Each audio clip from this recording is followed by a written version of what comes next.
आपल्या सगळ्यांना मतदानाचा नंबर किती आहे आपला? एक नंबरला वहिनींचं नाव, चिन्ह आणि बटन आहे. त्या एक नंबरच्या शेजारचं बटन दाबून दादाला आदरांजली श्रद्धांजली द्या आणि वहिनींना साथ द्या ही विनंती करायला मी आले. ही दिवस आणि हा वेळ कुठल्याही बहिणीवर येऊ नये.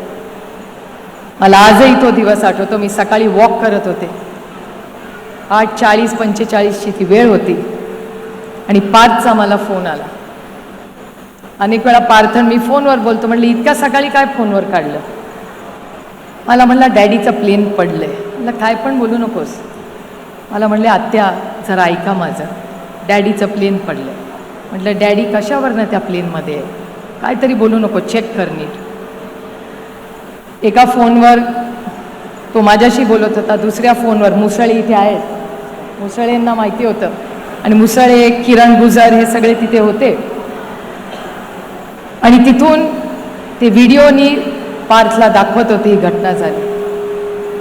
आजही असं डोळे बंद करून गेलं वाटतं की काय तो दिवस होता, काय ती परीक्षा आहे, काय झालं की ही अशी घटना किंवा हा दिवस आपल्यावर आला. आजही मला विश्वास बसत नाही. ते प्लेन बघायची हिंमत मी पण केली नाही. त्या दिवशी हेलिकॉप्टरने मी आणि वहिनी एकत्र आलो. वहिनींना माझ्यात तर हिंमत पण नव्हती. पार्थ म्हणला बघायचं आहे. म्हणलं मला नाही हिंमत बाबा बघायची ती. मी डोळे बंद केले तेव्हा. कारण का मला अजूनही अपेक्षा होती की कदाचित त्या विमानात दादा नसेलच आणि असला तर दादा त्याच्यातून चालत बाहेर येईल.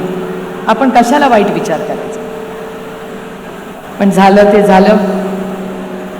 आपण आता एक शब्द सगळ्या बारामतीकरांनी एकामेकाला दिला पाहिजे की दादाची जी स्वप्न आहेत ती आपण सगळी एकत्र मिळून पूर्ण करू. दादाची जी बारामतीची स्वप्न आहेत ही सगळी पूर्ण करण्यासाठी जी काही सहकार्य मदत आमच्या सगळ्यांची लागेल ती आम्ही सगळी नक्की करू आणि बारामतीची आन बान आणि शान जी 6 दशक महाराष्ट्राच्या आणि देशाच्या राजकारणात राहिली आहे ती टिकून ठेवण्याची नैतिक जबाबदारी ही आपल्या सगळ्यांवर आहे आणि आमच्यावरही आहे. आणि त्याच्यामुळे ती जबाबदारी मी पूर्णपणे पार पडीन. पुन्हा एकदा महाविकास आघाडीच्या वतीने आपल्या सगळ्यांना शब्द देते की या संघर्षाच्या काळात, या इलेक्शनमध्ये आणि पुढच्या या संपूर्ण विकासामध्ये आपण सगळे एकत्र राहू.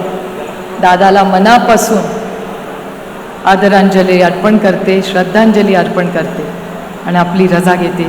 जय हिंद, जय महाराष्ट्र, जय आघाडी.